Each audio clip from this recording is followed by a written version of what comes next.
God! Ang bongga naman ng wedding dress mo, Christy, no? Pwedeng pang kasal at saka pang mop ng floor. Dual purpose. Wait lang, wait lang.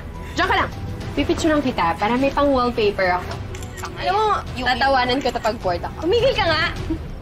Alam kong sinasadya mong tapakan yung wedding gown ko para mapatid ako eh. Excuse me. I didn't do anything. Hindi ko kasalanan kung lampa ka.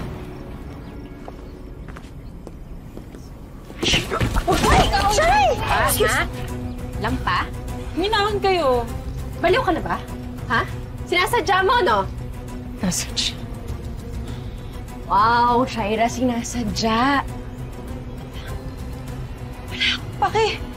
Wala akong pake sa'yo. Sinasadya ko, ano, sasabihin mo yun kay Jordan? Babaliktarin mo yun? Tapos ano, papalabisin mo na ako nagsisimula ng gulo para ikaw yung mukhang agrabyado.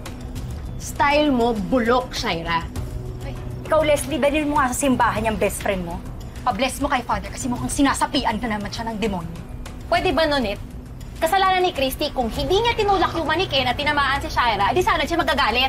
Yung pinsan mo ang pagsabihan mo. Hindi ang problema talaga dito si Christy. Ang hilig mo kasi magmalinis, eh, no? Akala mo kung sino kang santa. Pero ang totoo, nasa loob din ng kulo mo. Oo, Shaira, aminado ako. Minsan impacta ako at minsan lalabas yun kapag hinahamon ako ng mga tao na wala sa bokabularyo nila ang kabutihang asal. Kaya uulitin ko yung payo ko sa'yo noon. Gawin mo namang hobby ang maging mabait. Ha? Kasi kung hindi, di tatagal si Jordan sa'yo. Hindi ko mabaguhin yung ugali mo. Wala talagang lalaking tatagal sa'yo. Wala na ring buhok na tatagal sa'yo dahil kakalbuhin na kita!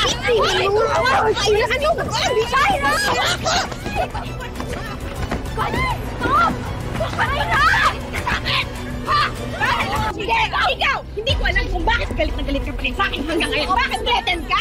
Takot ka? Agawin ko si Jordan. Shaira! Pakisa ka niya! Sayong-sayo na siya!